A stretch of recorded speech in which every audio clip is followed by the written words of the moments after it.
been a long time coming, but we're back. Hello and welcome to the Penno channel. We're back here. It's been a long time. Last time we did one of these was Wolves at home, which we won in. And yeah, Villa have done a madness since then. I'm here with my bro to go through everything that's gone on and the past week and Aston Villa playing Champions League football next season. Bro, how you doing? And yeah, man, we've been gone a bit, but we're back and it's just been a madness with Villa.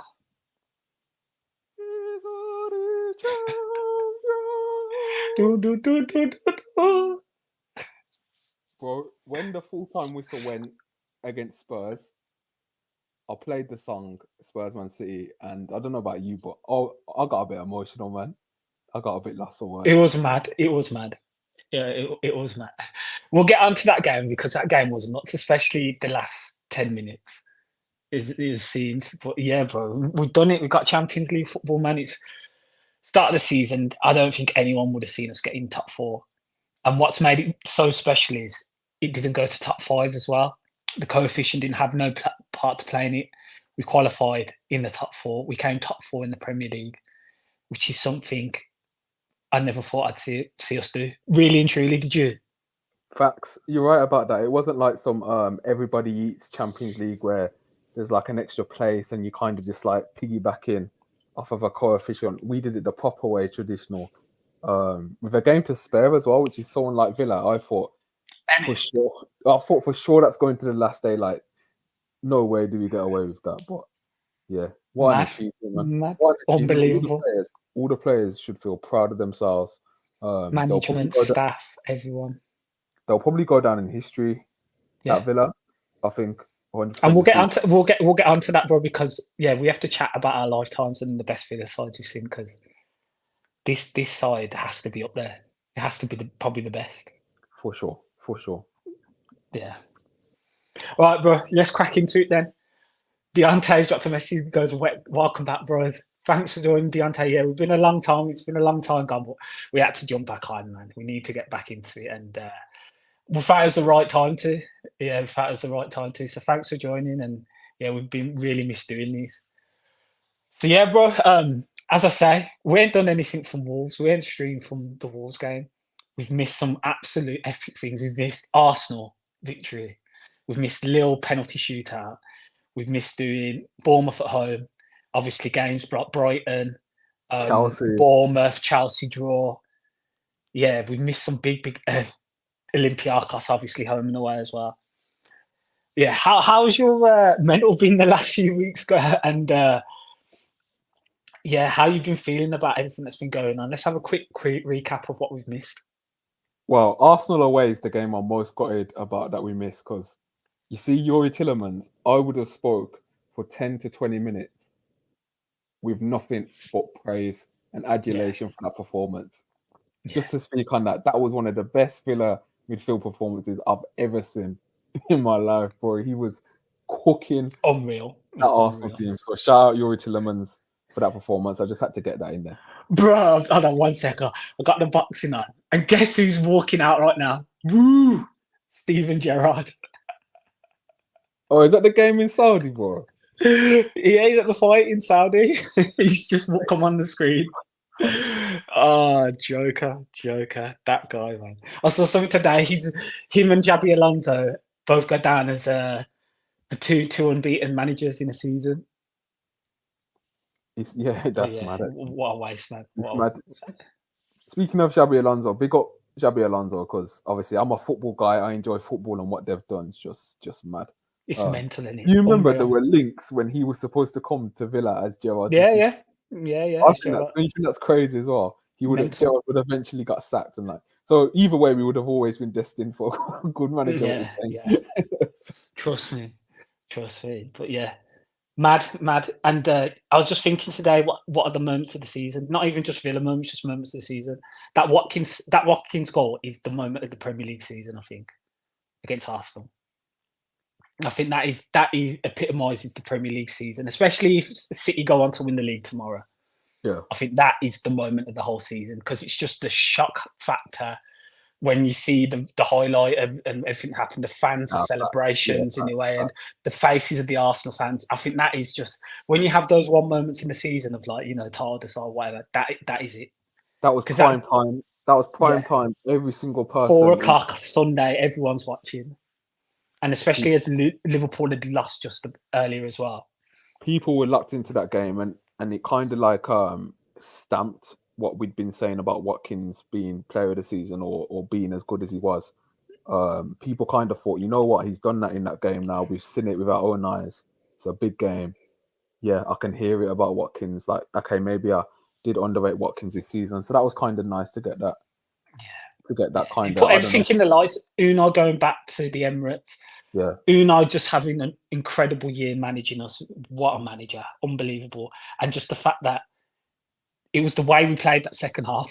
This is what we didn't get to do. We didn't get to do one, but if we had, we would have just talked about the second half. Because they know what we would have said, man. They know because that second half performance is right up there this season. I know we battered Man City and we played them off the park, but that second half performance was right up there against Arsenal. It was incredible. The way we played, the way we pushed. I've not seen a team do that to Arsenal. Pushed them back. Kept them on the back foot. They couldn't get out of their half. It was insane. It was mad. So a few other games. The Bournemouth game, great result. I thought we played really well. I thought the front three were really good in that game. RB Bailey, even more.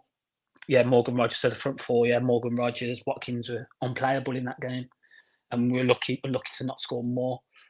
The Chelsea game, I felt everything was coming on top of us at that point, and we were tired. We've been a tired squad the last few weeks, and it's understandable because we played a lot of games. And I felt like that Chelsea game was, they're fresh, no Europe. They started to pick up momentum, and they showed it that second half because they really were on top in the second half. I'd just write that as one of those things. But looking at our record, we lost to Brighton, but apart from that, we've not lost in the games that we haven't covered in the league. It's just the Brighton game. We picked up points against Chelsea. Weird, and it's that thing with results and performance. Like, I think in 2024, I'd say Bournemouth was immaculate performance, dominated. Yeah. Arsenal second half was perfection. But outside of that performance, in the league anyway, we've kind of just been getting over the line, innit? And we've got understandable. Yeah. I hear it. I do. I had to just say that as well. But Arsenal and Bournemouth, for me, that's the pinnacle of what a Villa team should look like in terms of like performance, and that the rest I kind of just accepted in the back of my head. Like there's been some performances and I'm like, Jesus, Villa, man, like come on. But in the back of my head, I'm just like, just get fourth, just see it over. A huge thing for me was Kamara getting injured against United. I kind of lost a little bit of faith on my part at that point because I thought, how are we going to operate with no Kamara for the rest of the season? At that point, I remember it at the time. And I think we've done brilliantly, whether it's been Yuri's stepped up indefinitely. He's stepped up big time playing in the middle of the park when he has done, especially when Luiz was suspended for those two games, Arsenal and Bournemouth, and he stepped right up and he's been unbelievable this second half of the season. Even McGinn dropping in there with Luiz. We just pulled it out of the bag because I really did think we'd struggle without Kamara. And okay, maybe the performances dropped off a bit, but getting the results hasn't as much as I thought it was gonna. So yeah, that was a huge factor. Obviously, we've had, how unlucky it is. Morgan Rogers comes in, he's flying, he gets injured. Players coming in and out. I think Cash had an injury for a bit. We had Konza against Brentford, and he was out. Pal Torres been injured. It's just been one of those seasons, and to just pull through and get fourth in the end. And it's fourth as well. It's not fifth, it's fourth. We've done it as a normal Premier League season would be. Top four is just incredible. But yeah, your thoughts, bro, just before we close out them games to talk about Liverpool. We got to talk about Olympiacos, isn't it? I guess we got to talk about games. Yeah, we'll go Europa Conference, but quick. Marcus joined us. Thanks for joining, Marcus. Hello, congratulations to you. Sorry, can't comment as I'm driving. Yeah, man. How you done this comment then? How you done this comment then? How you done this comment, bro? Nah, thanks for listening, Michael, man. Appreciate it. Big up yourself. And the artist says, hopefully there'll be some Arsenal tears at the Emirates tomorrow when they finish runners-up again.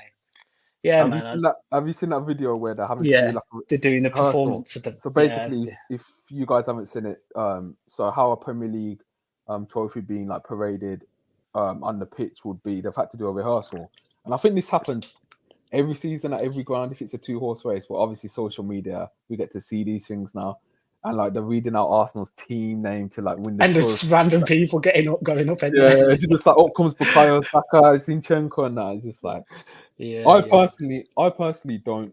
I think they've had a good season, but just for that storyline of Emery taking 6 points and us just ruining the costing season. them the title.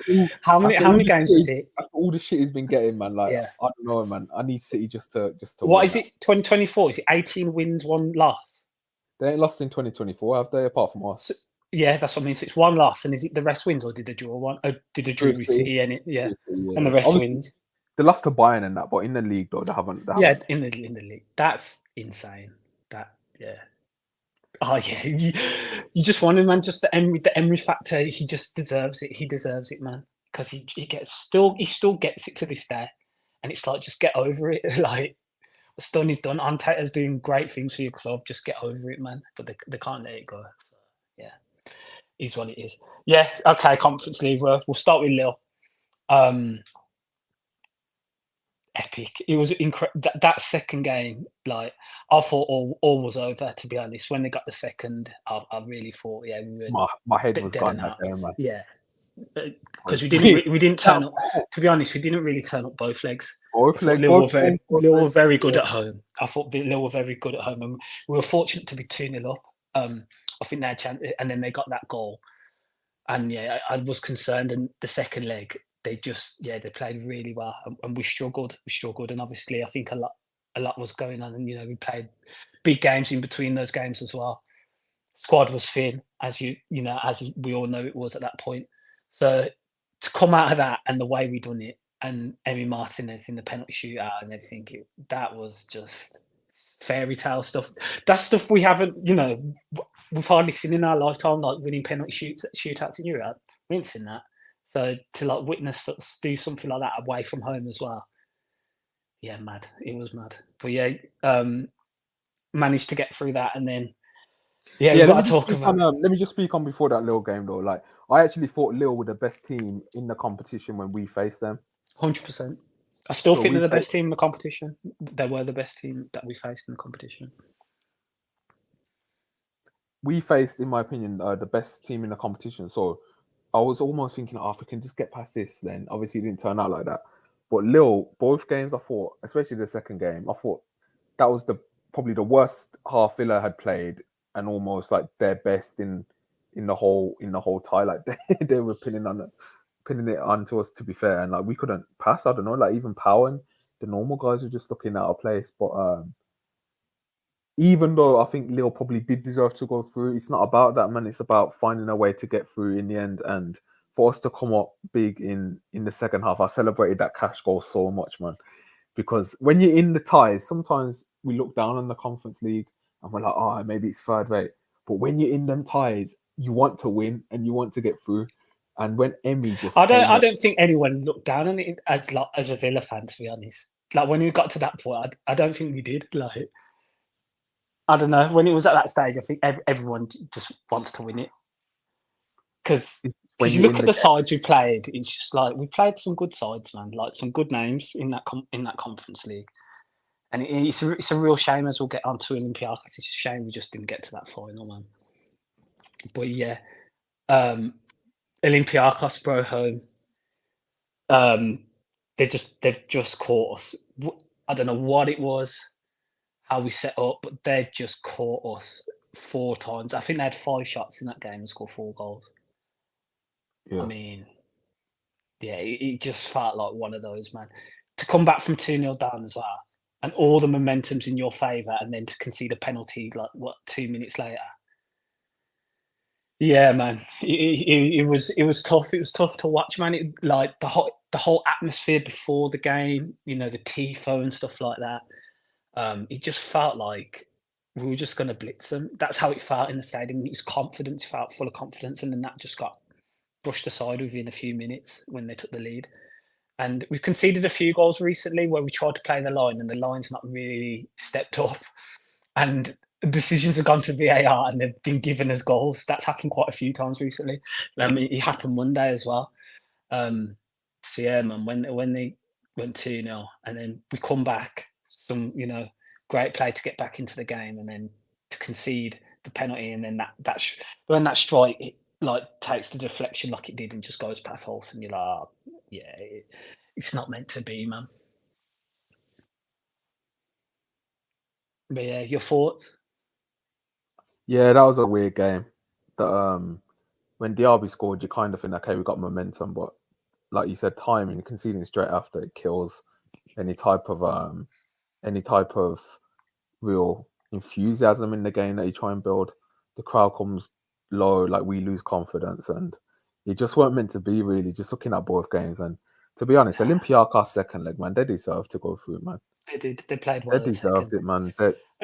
I'll give their you manager that as game. well. They defended so well. They really defended well. That's at home. They did. But yeah. Sorry, what were you going to say? The manager. Just their manager. He won the Europa League last season, and then this season he's won the conference. Or they're in the final. They got a good shot at winning the conference. Like, I don't know, man.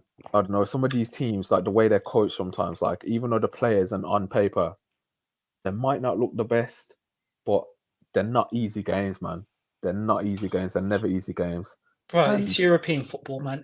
How many times a year do we see? Look at what happened to United in Europe, who they were playing and they got battered. Arsenal, we've seen over the years lose games to an Olympiacos, a Sporting Lisbon. Like Europe's tough, man. It's tough, and sometimes it's just you don't have your nights. And I felt like that's how it was regarding those two games, especially the home game. It was just, yeah, I don't know. And we just got caught cold. Especially a team like Olympiacos, like they've got heritage in Europe, man. They've got stories more recent than Villa that their players can relate to, or that experiences that their manager can tell them about, or the fans. Like they can look to, look what we did to this English side, Arsenal, in the Europa League a couple of years back. Like it wasn't that long ago. They can take inspiration from those type of things, and obviously that's not played on the pitch, but those type of intangibles can matter for mentality, man. Our players, we ain't got that yet. Like Emery said, man, like sometimes you need this to develop to the next level where you can learn from it and improve. And bro, my head. Yeah, sorry, go on, bro. I was just gonna say, my head was hot when is it Mariapis? What's the Forest owner's name? Yeah, the guy that my head was hot when he walked on the pitch at home. My head was hot. I was like, has this happened? And he's just walking on the pitch like this, and yeah, man. Nah, what got me is when he did the Arshavin in the director's box. Yeah, like crazy, man, crazy. My head was hot, man. But yeah, no, they deserved it. And it's great experience for the side. As we'll get on to, we qualified. Big up that striker. Big up that striker, man. What did he get? 5 goals in 2 games. Oh, Cabby, bro, nightmares. I think they go through their conference again next year, unless they win it, they go Europa League. But I don't think they're Champions League through their league.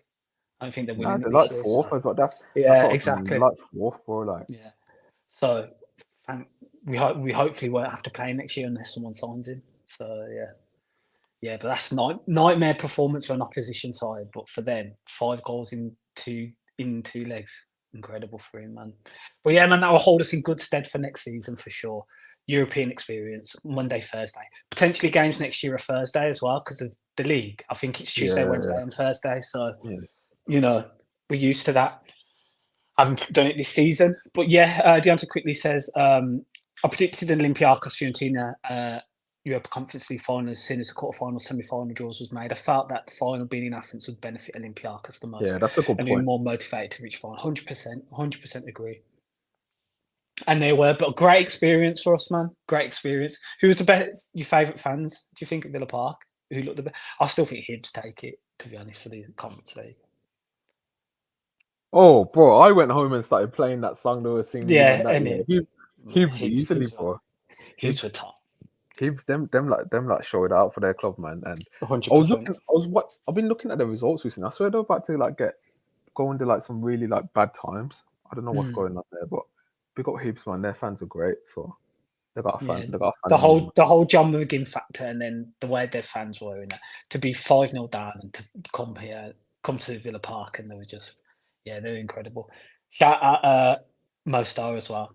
For a population so small, they really brought a lot of people across, and you know they were giving it good as well. Olympiacos, obviously, they're gonna be on it. Shout out Legia fans as well. They were vibes, shall we say? Outside the ground anyway. But yeah, let's go on to it then. We'll talk about Monday and we'll get on to Tuesday night as well because watching that game like a hawk, man. I've never felt like that for an opposing team. Like how you feel for Villa when like they're playing and the nerves and the anxiousness. I've never felt like that for an opposing side until Man City were playing on Tuesday. But yeah, we'll crack on. Liverpool, say again, the atmosphere has been quality, the home games, obviously waiting for the coach. That's been going on now, I think, since, is it Chelsea? Was Chelsea the first game that started doing that? Is it Chelsea? Might have been Bournemouth. Or was it Lille? Might have been Might have been Bournemouth or Lille or Bournemouth, because yeah, it might be Lille. I can't quite remember. But Bournemouth came after the Lille game, so obviously everyone's energy was up. But yeah, doing that, the whole atmosphere before kickoff. Villa Park's just been so good, like especially the last 2 months, just around the ground and that everyone's in jovial mood. The kind of expectations were there. We're going to do this. So yeah, great move, great support. Obviously, the flags was a big influence on Tuesday as well. We've had all sorts. Man. Yeah, we've had the tifo aspect. I really did feel that Olympiacos one was quality. Just holding it and the way it looked incredible. But the flags was the top idea as well. So yeah, man, it felt like we were going to do something in that game. And then 2 minutes in, Emi Martinez concedes a goal. I don't think he'll ever concede again. Brother, I was watching the game. I couldn't believe it. Is this Emi Martinez or Orjan Nyland, bro? Like, what's going on, man? Go through into the net. Bro, like, it was just slow motion and everything, man. I was just like I kind of looked away from the because obviously I was at home. I didn't go to the game. I looked away from the TV. I was just like, okay, come, let's get on the counter. Next thing I know, I'm seeing like Konsa with his hands on his head and that. Bro, it's mad. Like, I think it takes a slight deflection of power. I think it does from Harvey Elliott's cross, but even still, like, Emi just doesn't make that mistake. He's got that record now, the most own goals from the keeper in the league, which is nuts considering. I remember the Jorginho one. I can't remember what's the other own goal Emi's got. Can you think? Bruno Fernandes when he hit it at him in the 2-2. Oh yeah. That was trash. So everyone's been at home as well. That one was trash, Emi. That one was poor. The Coutinho brace, that one. Yeah, that there. Yeah, that one was poor. But yeah, man. Mad. That goal was mad that we conceded. Couldn't believe it. And if anyone's allowed to make one mistake, 100%. He's been the best goalkeeper in the league this year. Yeah, he's been the best. I think if you look at even not Villa fans, we understand the level of Martinez.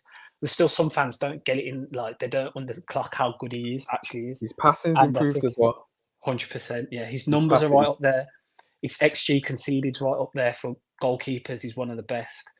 Shot preventing action. So yeah, he's elite, and we already knew he's elite, but everyone else is starting to recognise how elite he is. And I think if you ask a lot of people who their goalkeeper of the year is, it's Emi Martinez. Maybe Jordan Pickford, a few would say as well, but I think the majority will go for Emi. We haven't Emi over Pickford, man. Pickford, you're a good guy in it, but you're not Emi Martinez, man. Be a good guy in the summer, man. Let's see what you can do. Man. True. But yeah, bro, so we concede that goal, and that it was mad. The silence in the crowd was nuts because everyone was like so up for it at the time, and the energy was just so high. And of all the goals to concede, it's like, what do you do? Have you seen the pitch side today that Villa released, or the other day that Villa released in the game? No. And the bench, bro, is mad. Like, everyone's just like this, except Robin Olsen. And this Robin Olsen, this is what he does. You remember Kermit, Kermit the GIF? He goes like this. Yeah. Oh no way, man. Brother, he can't talk, man. He would have done it 30 seconds earlier, bro. Just sips his water bottle. I thought that was funny. But everyone's head in hands, Chambers, Duran, like Man, Kessler. well, I Tell loved the way we got back into the game. Watkins carrying the ball up the pitch. He gets in that 1v1 situation with Kwanzaa, and you fancy him, man. You start to fancy Watkins nowadays. That he has got the composure to take it past his man and gets to the byline, stays in play, looks up and finds Tillemans in acres of space. As soon as he made that pass, I knew that it was going to be a goal. Yeah. Tillemans just has this like composure to him where his steps are all correct, and when the ball's just coming at him like that, like the ball, it's in the back of the net, man. Like Tillemans he's so sick at that kind of finish. Edge of the box there, I think he's the best player to have in that position. Sheffield United away, remember? Yeah. Absolute lickers. Yeah, just like I trust Tillemans shooting. So like, if there's not too many people around him, I trust him to just lick it, bang in. Like, you can lick man. Like, and we've known he's had that technique for his Leicester days. So to have that for us now is just elite, man. But as you're saying, bro, Watkins, the way he just skipped. Yeah, huge. Just to have a quick response to what had happened and kind of, okay, we're back level now. Let's continue. But yeah, Watkins just dropping that shoulder and getting past Kwanzaa like that and just skip past him. Really, he didn't even get nowhere near him. And lovely little layoff. And yeah, Tillemans just struck that. Was concerned a bit because VAR, the ref and VAR was at it at that game, man. There must have been about 4 or 5 decisions. It was longing it out. So I was concerned because I think it might be Van Dijk or it might be Kwanzaa when he's running back, pushed the RB, but I didn't know if they were going to say it was interfering or something like that, or it was in the line. He was just all mad because a lot was happening in the middle. I think McGinn drops as well, and someone drops over him. You know, them wanted to give Klopp his final little away win in it, but obviously we had other ideas, man. But yeah, bro, going in 1-1, and then even the Gakpo got like, I couldn't understand how. Does Emi save it? Because it was hard to tell at the time. Does he save it from Gomez? The second goal, we got 100% robbed. They chose the wrong frame rate. I'm not even a conspiracy theorist. I don't even mind VAR like that. But they chose it from the wrong frame rate. The ball hadn't even like fully like left his foot, or like he was about to start to pass. The next frame rate shows Gomez, his whole foot's offside, and they used the old one. And it's just like, this is just a robbery, man. Like, they can manipulate which frame rate to use and the decision for a goal, and it's just like, what the hell, man? Like, Gomez shoots, Martinez tips it out, and Gakpo's just there to tap it in, man. But yeah, that was a BS goal, man. That was so offside. Everyone at home watching was just like, that's offside. It shouldn't take long. The commentator was like, it's offside. And then they use a frame rate from before. They don't draw the lines on normally like this show you. It was just weird. It was so weird, man. It felt weird as well. Just the way it went in, just like it felt slow motion. How Gomez hit it across Martinez, and just how Gakpo was in that position. It felt weird. The whole goal didn't feel like it was going to count, but it did. Got given, and 2-1 down, man. But I think we had opportunities towards the end of that first half. We played well. We did. We played really well on Monday. We did. The Diaby chance. Diaby had 2 chances. There were some other chances as well. That are not coming to me, but yeah, we had chances at the end, towards the end of that first half to be level, and we didn't do it. Yeah, but he's still positive, man. I want to say big up Diaby. Like, obviously we've been critical of him on the show before, but that's more about him not being involved in the game and his touch being loose. Against Liverpool, for me, that was his best game in a Villa shirt. 100%. 100%, because he was getting in behind, he was causing them danger. He wasn't even gaining, but he was dropping off as well. He was dropping off and receiving the ball. It was the third goal. His creativity was great. He played Bailey through for a 1v1 where his shot was saved. He was getting... Like, I don't care if my players miss chances, bro. Like, have as many chances as you want, because it shows your movement's good and you're getting into dangerous positions. And long term, you're going to start scoring. And I wouldn't be surprised to see like a big explosion goals-wise for Diaby next season. Like, I'm talking like 12 in the league, because it's common, man, because his movement's so elite. He's electric. When he's on it, he's electric. And he's so quick. Like, that Bournemouth goal shows you how quick he is. When Watkins plays that ball, and he's rapid. I think he gives Sensei a head start, and he just boom past it, slots it past Neto. He's so rapid. But yeah, even him sprinting to try and get the fourth at the end against Liverpool, you know, he's played a full 90 and he's still trying to get on the end of, you know, through ball. He's rapid. He's still got the pace. He's got the stamina to be consistent with it as well. I think Diaby flies up next year. I really do. I think he's just getting used to how we play and everything like that. It's been a tough season. He's played every game, you know, well, pretty much. Well, they made like played a pot.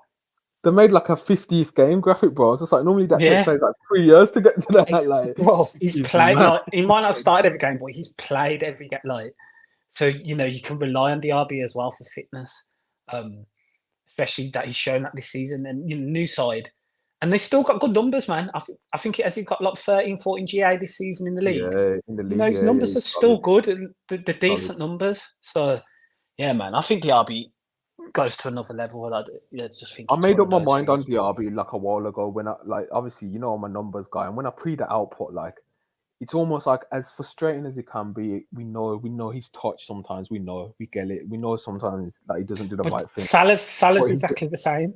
Like there's players like that. Diaby's a good comparison to Salah. They're similar players, genuinely, in terms of like the high volume players that get stats, but they don't always look the greatest. I know. Obviously, Salah's the much better player, but in terms of like profile, but there's no saying Diaby can't be that player. There's no saying that. He can shoot. He can he can move with the ball. His creation numbers this year are good as well. He's got their quality. So yeah, man. I think he's in terms of pure expected assists, which is the position that you put a player in, regardless of whether the score or not. I think he's up there with Bailey and Diaby. I've accepted like. As frustrating as he can be, he has to start, man. You don't take someone with that type of output out of the team. He has to start every game. He has to. It's just how it is, man. Especially when you got other guys like not to crap on the guy, but like when Zaniolo was starting over him, even in the back of my head, I was thinking, nah, man. Like Diaby's just a different type of output level. Bro, the attacking player, Morgan Rogers. Obviously, Ollie's Ollie, man. Ollie's this year has gone up to levels on levels, man. Morgan Rogers, he looks incredible. We ain't really spoke about Morgan Rogers, have we? I know, bro. No, we have. We need to actually, because since he was balling against Wolves. He was balling against Wolves, but we didn't. He didn't score, but I remember obviously he got pulled down when he went on that amazing run. Yeah. We didn't even do the Brentford game. That's another game. No. So Morgan Rogers. I'll leave this to you. Go on then, bro. Morgan Rogers, man. Bro, I said to people, man, Chelsea away in the League Cup this season for Middlesbrough, when he was playing up front on his own with no help, and when he scored that goal through pure individual talent, I said, man, this kid's got something, you know. And when you're 6'2", you've got that type of running power, and then you've got the technique and the footwork to match. You just take a chance on that, man. I think it reminds me of like, obviously, we're American football fans, and it reminds me when you just draft like a player, not because you necessarily he's going to be a superstar, but it's just like you just never know. And Rogers for 8 million is just one of them players when he's got all the fundamentals to his game. Already in England under 21 international, signed by City to play in their academy. Like it's there. Like before we signed him, we know it's there now. We've witnessed it. Even before that, like there must be something there. And when you were hearing all the comments and stuff regarding him about what we signed him and that, I thought, come on, his age and his profile is the size, and then the ability with his feet as well. That's rare. The shooting off the dribble. Yeah, it's rare, bro, to progress the ball like that as well with that size. It's mad. And I just think Villa have been critical in the past about we've kind of signed players that are the opposite, where it's like a Coutinho, where he's proven he's sick, but his age is old. There's no resale value, and he's on a downward spiral. Yeah. Morgan Rogers is the exact opposite, and it's the perfect kind of person. Look how long it's taken for him to win fans over. It's taken him 2 months. Nothing in a position he probably wouldn't have started if Jacob Ramsey or someone else was fit. Like, do you know what I mean? Off the left, if someone was fully fit, he probably would have been bedded in slower. But he stepped up, and it's almost like now it's looking like you can't drop him when he's back. Do you know what I mean? It's like a unanimous as well. It's unanimous adulation from the fans. There's no one just like I don't see it. Like that Chelsea. He was dragging us.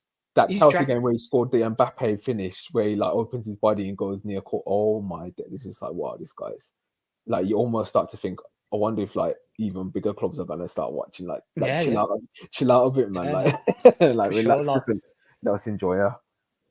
but he progresses the ball so well. The amount of fouls he wins at critical times, impressive. Arsenal, he had a great game. I think I can't remember a game. Obviously, he was slow to get into it. Luton, he West just Ham signed. away, he West Ham struggled away, a and he little bit. just Yeah, he yeah. struggled a little But bit. from then, every game he's been one of our best players in the game that he's played. He's That been so good.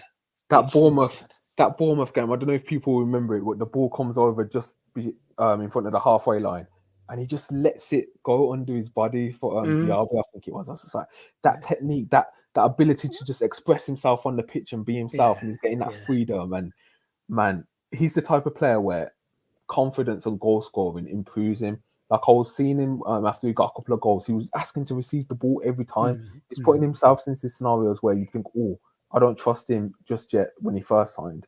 Now he anticipates the danger, he turns, and then he's away. Like I made this comparison, man. Like this is not disrespectful, but he reminds me of Jolinton in his frame, where he's got that frame where he can just get past them, and he's got the running power. He's got the technique with the feet, and I think he's better on the ball than Jolinton. I think yeah, he's actually facts. better I on the agree with ball. that. I agree with that. But Yeah, I but know what you mean. I know he's what you mean. younger as well. Like he's got so much scope to improve, and I just hope this hamstring injury isn't too bad. Like Villa kind of kept it on the wraps a bit. We haven't actually had Emery come out and speak about it or the damage. Yeah. The last thing, the most Villa thing that could happen would be Rodgers to be out for the start of next season. Then Ramsey comes back in, and people would say, "Oh my God, we can't sell Ramsey!" Like everyone's like, "That's exactly." Bro, some of the stuff I've been hearing on Ramsey this season is just sickening. Sickening, considering what that guy was doing for us at the end of last season. The disrespect. And the Euro under 21s, he was England's best player until he got injured. Yeah. He was that guy. The side that had Anthony Gordon in, Curtis Jones in, Morgan Gibbs-White, Noni Madueke. Look at the seasons some of them players have had this year. Do you know what I mean? And he was that guy. And so, man. The thing that gets me about Ramsey is, even if he had never got injured and he'd had a bit of a fall off, he still deserved for fans to stick with him based on the previous season. But bro, his fall off this season can be explained through injury. So to get this type of like animosity when it's something that's out of your favor, like it's not his fault he's injured. You know, you could argue he got rushed back as well in the Brighton game. You could argue that just which I think he did. Happen. Yeah, I think he did. He shouldn't come on that game, but he did. The disrespect I'm seeing, bro. Like, man, are talking like he's some any academy guy, bro. Like the potential.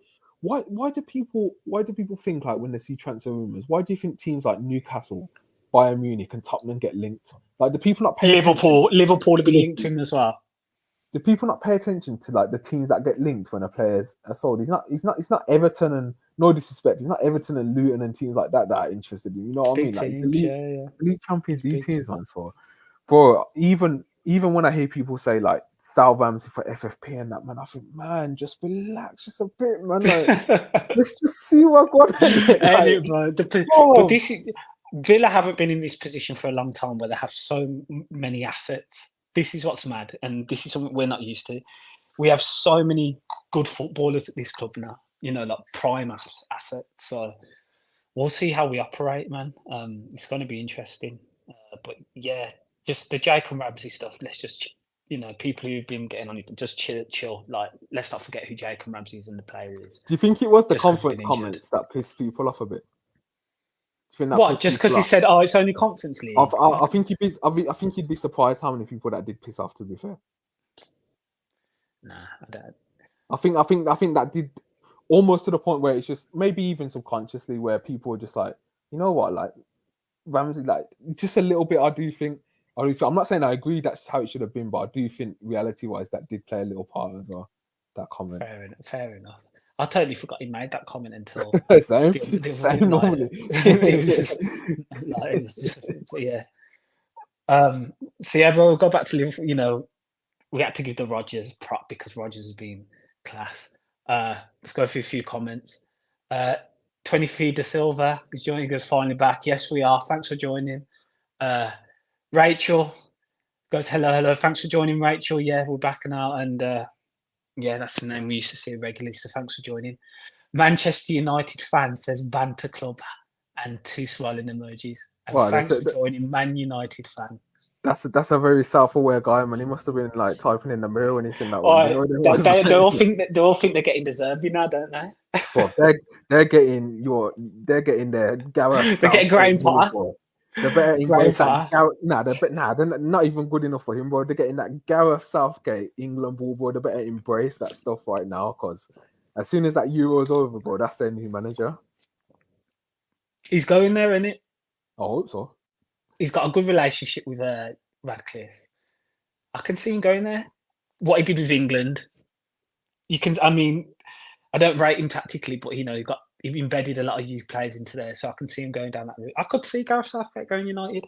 I think he will go United. Man United fan goes again. At least my club has history, mate. Enjoy Gareth Southgate. That is all we got to say, because there's going to be such great history when Gareth Southgate goes to Manchester United. I can't wait. So yeah, bro, back to the Liverpool game. What do we say? From 45 to 60 minutes, what do we say? We always concede. This was like a double again. This is like a double because it's the sweet spot and it's a defensive set piece. That's just bad territory to be in as a Villa fan, because we know what's coming. And I don't know what it is, man. I don't know what Unai says to them, man. But whenever they come out at Villa Park at halftime, bro, they're not concentrating. It happens so much. It's mad. Olympiacos, it happened. We scored, but we could still concede in that time period. I tried. Spurs. It's happened a few. Spurs, Chelsea it happened. Chelsea, it happened. Yeah. Spurs, it happened twice. I don't know what it is. It might. Do you think it's obviously probably just a coincidence? But yeah. Do you not think? Like, I remember some Villa journalists say, like, if when Emery came in at the start and we didn't get results, players would have just turned off to the approach because it's so intense and it's a lot of video and it's a lot of camera. But because they won the games at the start, they brought into it.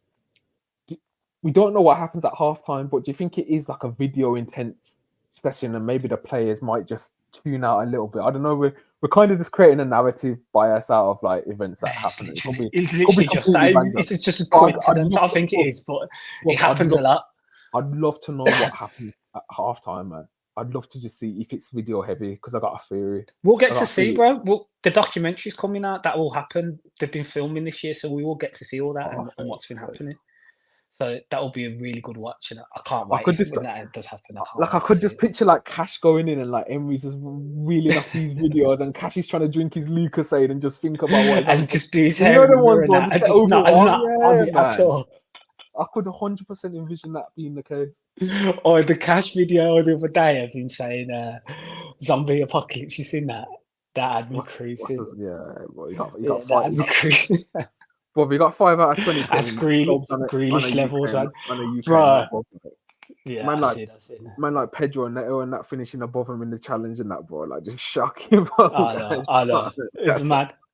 It was mad. Like, yeah.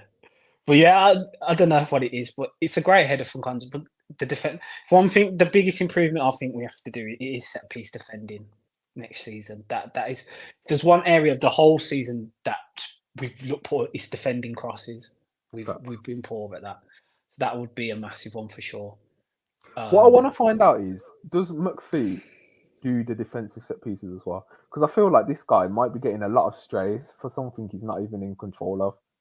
Because I've heard Villa journalists as well say he does the attacking set pieces, but defensively, Unai likes to have more influence on it, and it's not as much in McPhee's hands. I'd love to just know, because the amount of abuse this guy's been getting, like if he's not in control, he does. Offensive set pieces, we're one of the best in Europe, so he's doing his job in that instance, isn't it? And from McPhee, I've never seen like have the variety. You don't. It's rare to see that much variety of set pieces. The amount of different type of players and tactics we use for the attacking set pieces it's nuts. We always have something different, and a lot of the time it comes off. So yeah. But I feel that's the one thing. I feel like it just just to cut you off. I feel like it just became cool just to like shit on Austin McPhee ever since he's come in. Like I don't know what that whole weird thing has been with fans. It's just like, oh, as soon as we get rid of Austin McPhee, everything's gonna be that. It's just like, no, shut up. What you on about? Do you know what I mean? It's like, he's really good at his job. Like we're actually really good at set pieces now. And, and now that he's been given full control, which we've now learned that he wasn't getting under Gerrard, like we're seeing the progress and we're bearing the fruit. So Austin McPhee, man, if you listen to the podcast, man, big on yourself. Like, bro, is the only survivor from Dean Smith, starter Dean Smith, the only survivor out of it, like everything to do with the squad. Oh yeah, he's been there for Smith, Gerrard, and Emery, so he's very good at his job. But yeah, we concede the third, and yeah, bro, it's weird. It goes a bit solemn. Obviously, they're still backing, still singing, but it was a bit solemn at times as well. And it was like, how do we get back into this game? Well, and there's only one man who's there, and who got us back into that game. It's the 20-year-old Colombian striker. Now, since that game, he's been going a bit mad, as usual. He's been going a bit mad, but he's been active on Twitter. Let's just say, yeah, he's been going mad, but. What an appearance, man! And firstly, shout out Zaniolo, man, because rough for him. Like he's come on, I think he's broke his toe, hasn't he? Misses the Euros now for Italy. That's a huge blow. So yeah, that's a hard one to take. Obviously, probably won't play for us again. But yeah, rough way to go out and to be missing the Euros as well. That's a big factor. He'd worked his way back into the Italy squad while he's been here. He's played a number of games for him as well since whilst being at Villa. So yeah, that's a hard one for him, man, for sure.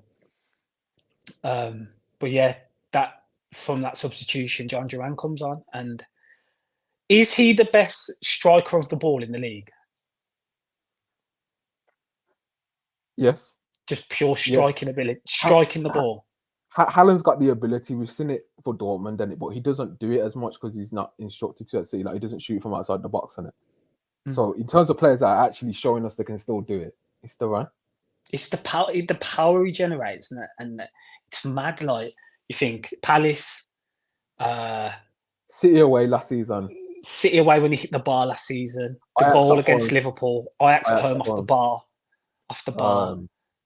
He's licked another one as well. He's a joke.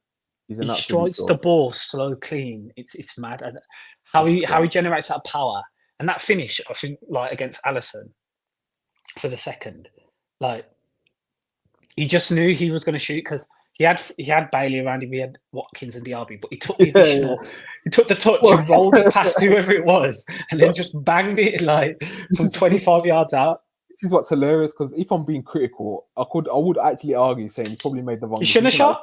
Emery was having a go at him. Emery was having a go at him when he was running back. And Duran's just literally on the pitch, it's like, no, fuck you. I'm doing my own thing, and like I'm John Duran, and it's paying off. It's for ole, John Duran, and I'm gonna get that started. Oi! My goal. That's my goal next season. Yeah, he needs a tune, man. John Duran. He needs a chance. If you get everyone bouncing to that, bro, he might convince. I like that. He might convince him to start liking Aston Villa tweets and not fucking, you know what I mean, like Chelsea Football Club tweets, like you know they want. But do you reckon he gets into their Copa America squad, Colombia? Hopefully, because he hasn't been in it recently. Obviously, they beat Brazil the other month again. Was it Brazil?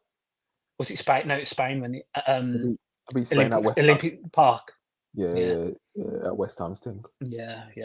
Hopefully, man, because let me speak on Duran. Like, it's just so frustrating because obviously I hear things and about like maybe that he doesn't listen to Emery's instruction on the pitch, and maybe these teammates do find it difficult to like bond with him and form that kind of connection. Obviously, we see in the training pictures he hangs around. Interview. Saying he's a nightmare to be on big Sky as well. You know that wasn't no AVFC interview, bro. Man said that to the world, and it like he wanted to get that off his chest. What did he say? Show some respect. Sometimes you're like, show some respect. It's like sometimes you're like, he's a great guy. Sometimes I'm showing. we're gonna have to keep him level-headed. You said we're gonna have to keep him on the ground. So God knows what he must be saying about him or that, bro. Like if you look at Duran, bro, he follows one person on Twitter. Do you know who that person is? Who? It's Oh, Zlatan. It's like, I come did on. that, Zlatan. Yeah. Oh, Like, he's a joker. He's an enigma. I think he's just a massive troll. I just think he's a massive. How many times this year did you see delete stuff off his Insta, do all that stuff, like the Dennis Rodman story one. He's never watched a Chicago Bulls game in his life. Talking about Dennis Rodman every day. Also, you know, he was watching Last Dance just that one time. And he was just man. like, "Yeah, I want to do that." I just think he's just the character, man. The one that killed me the other day was, you know, when he got his award for getting best goal. Yeah, Palace on Instagram. He's waving. And he's waving in the picture, bro. The emojis he puts a waving goodbye, one eye, and tags Aston Villa. Like, what's that about, bro?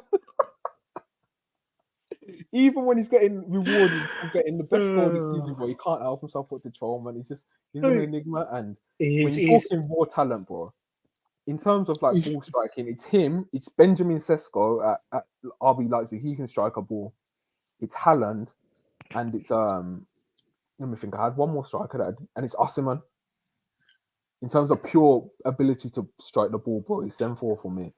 I think, bro, he's got 5 in the league this year. Yeah, his goals per minute ratio is right up there for any player in the league. It's the best. It's the best. His goals per minute ratio is the best. He's playing against probably the player of the season. Well, I think he should be playing the season, but it's been given to Phil Foden, and I think it was Phil Foden for PFA.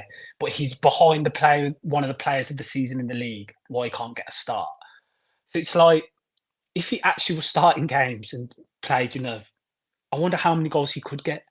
Yeah. It's mad, isn't it? It's mad. For a 20-year-old. What other 20-year-olds in the Premier League are doing that? Okay, Evan Ferguson was one of them, but he's been injured. Like, he hasn't had a good season at all. I think he's got one more goal, but he's been injured a bit as well. Tell me another striker. The only other real is Højlund, really. That's been, and even he's had his. Højlund's been starting. I reckon Højlund's had 24, 25 starts this season. Yeah. Oh, so you mean players that aren't starting? Yeah, just that age category who match him or getting close. I don't think there's many, if any at all. No. So I think we lose sort of the talent that he actually. I don't think Villa know how to handle a talent like this. You know, I think the talents. I think it's almost too much where we can't handle the ego. And one thing I want to say about Duran, though, I want to defend Duran here. I always said it was harsh not to let him go to the Under-20 World Cup last season. Like when these players from South America, bro, I said it at the time. I said, "Oh my God, this is not going to have a good long term." And I think people kind of forget this in the narrative around Duran. I think they just think he's just always just been a prick. Just decided to.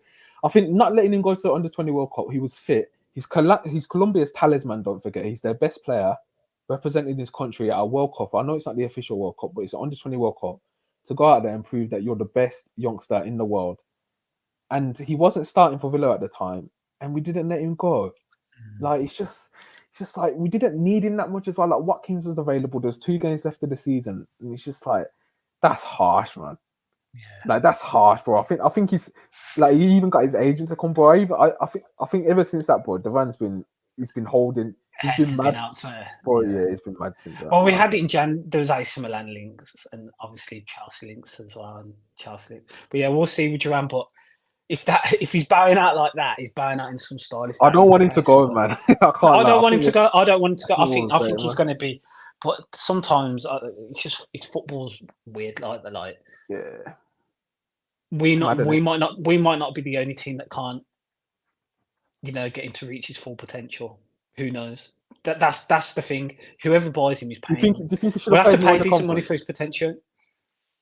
Maybe, but then you say start more in the conference. But then you say that, and then you're like, Villa are trying to win the conference, so you're like, I hear it. But if we'd have got knocked out and Duran was playing, do you know what I mean? It's tough.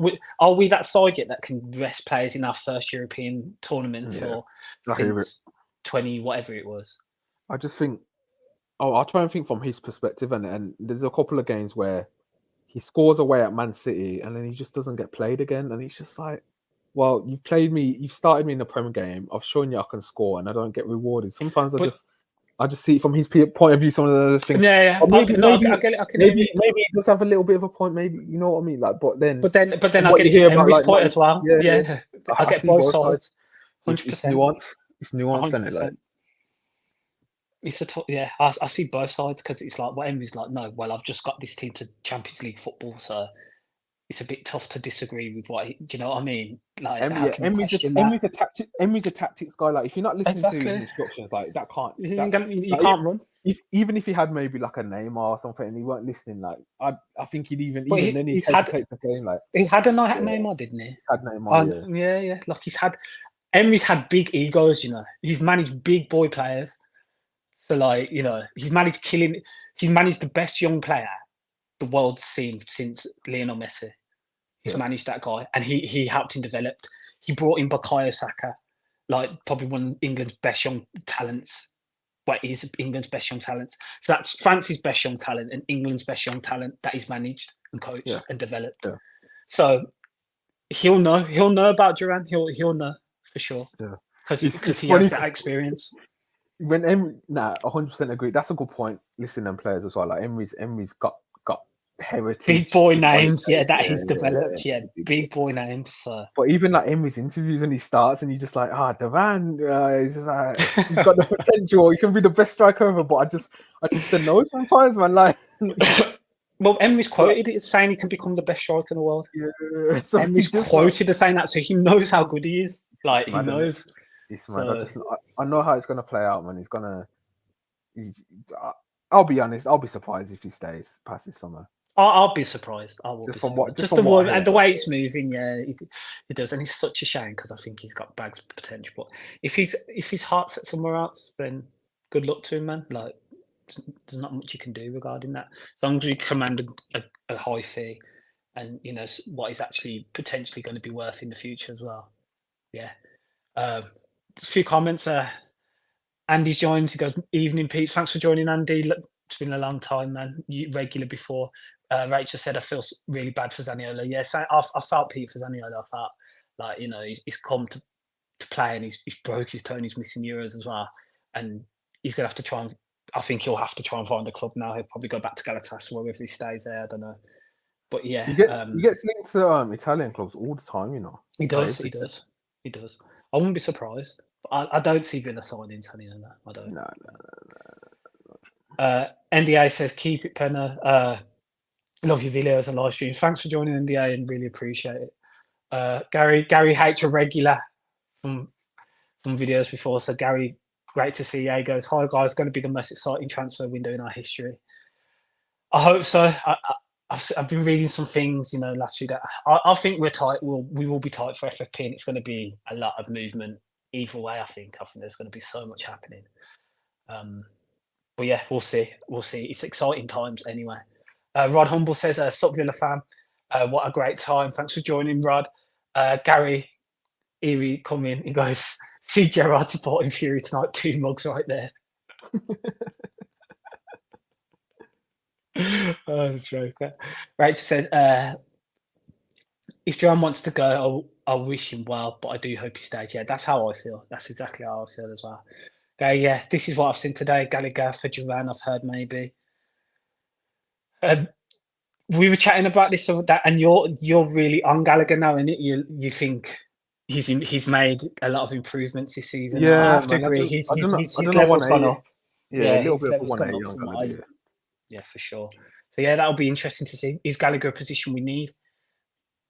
I don't know. I think we'll do another video soon going about what we feel Villa will go for, what positions, but yeah, that's up for debate. Gary says Duran would be perfect impact sub if he's patient enough. That's the thing, isn't it? Like, it's tough, man. It's tough.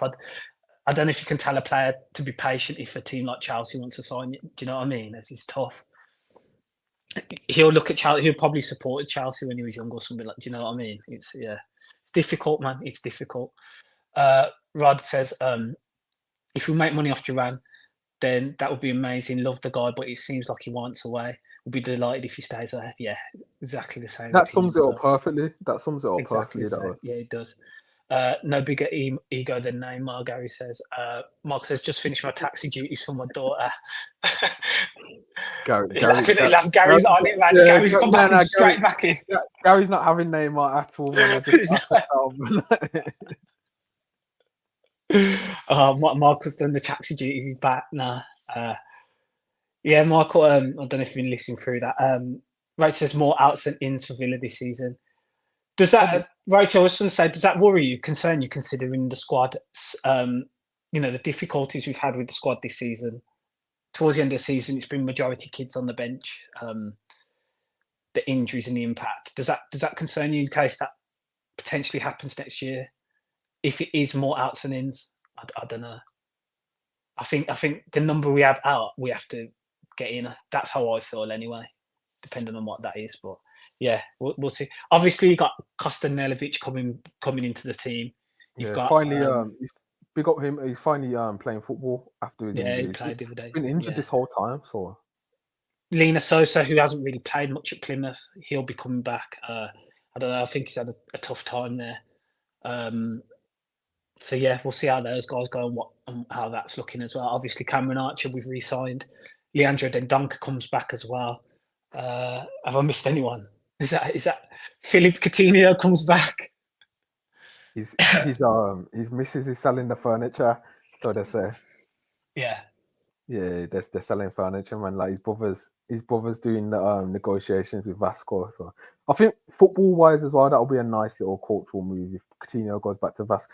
He's washed, but he's not completely washed. He's not like 36.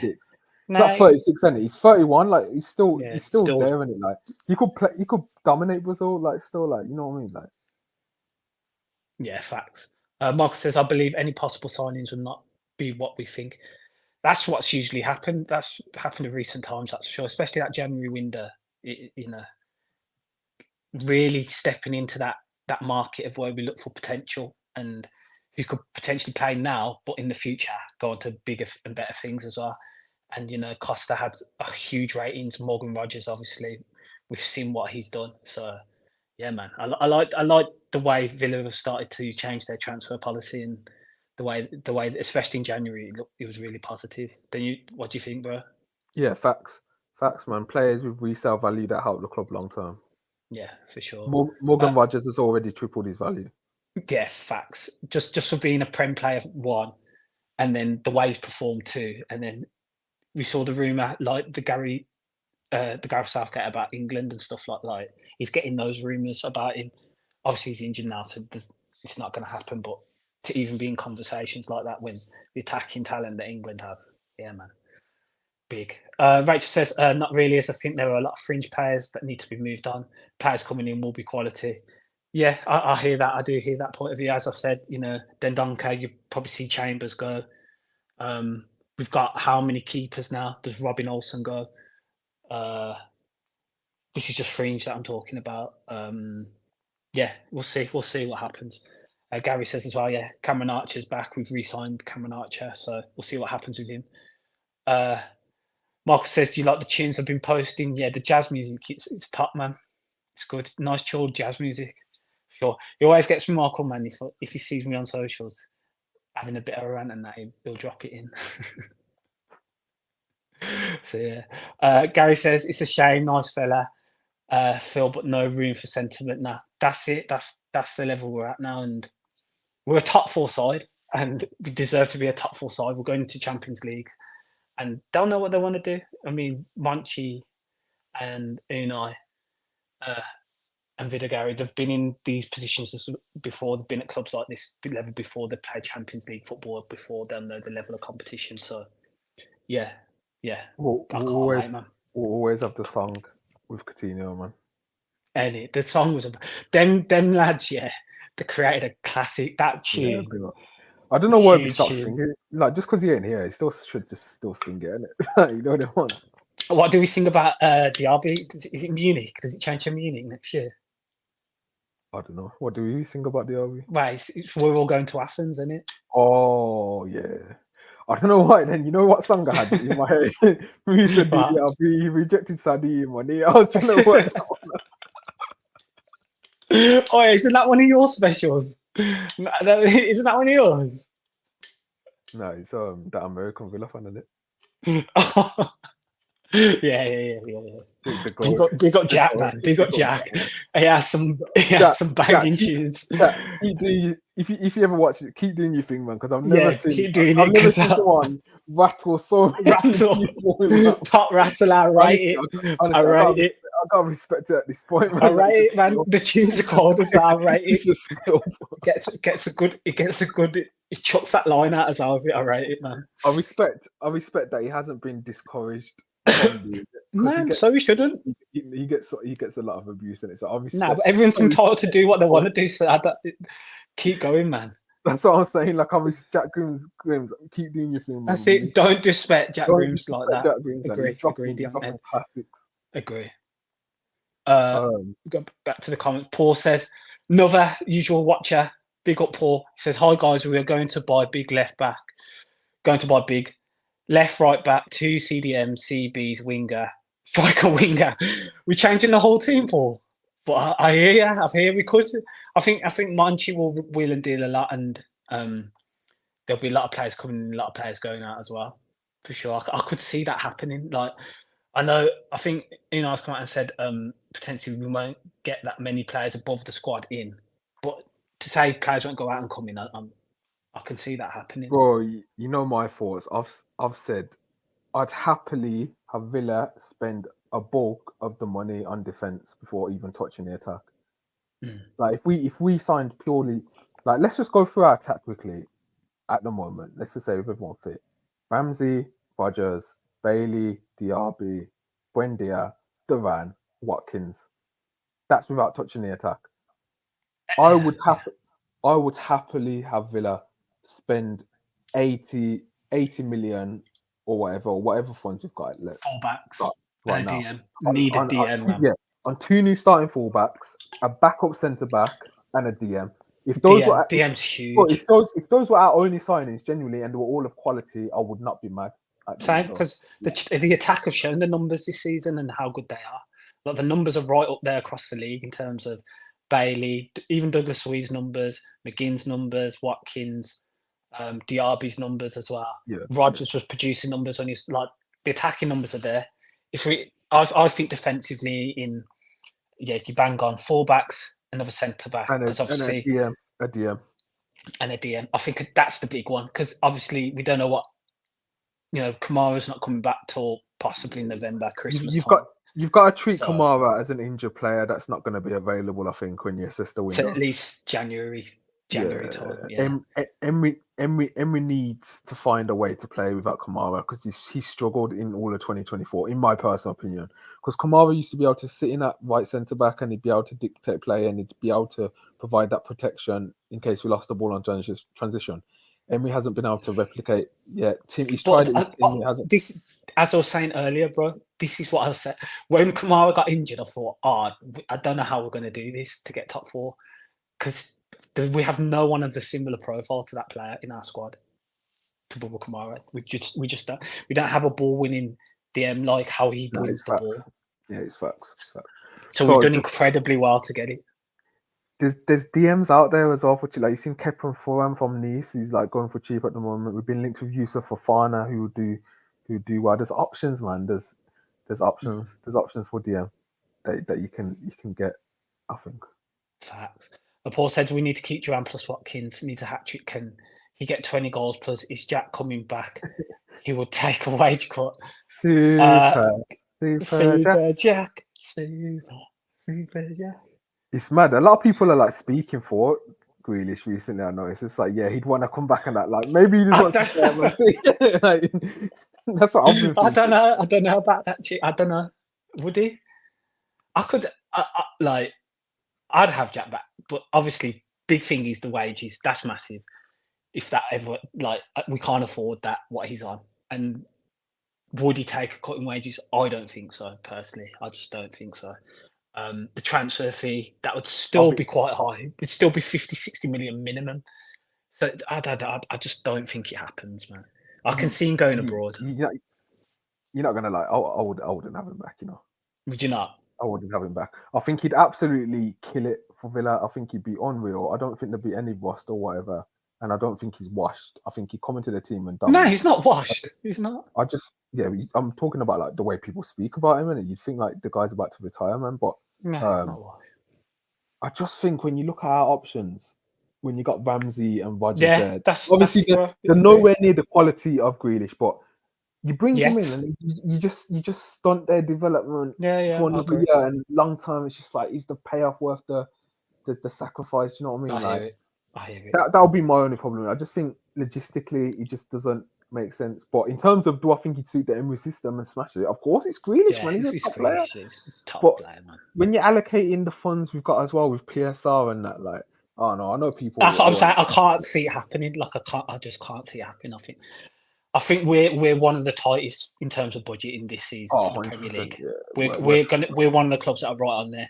Now, no matter if you agree or not, I don't agree with how it operates. I don't agree with the process at all. But it's just the facts and how we're going to have to operate this summer.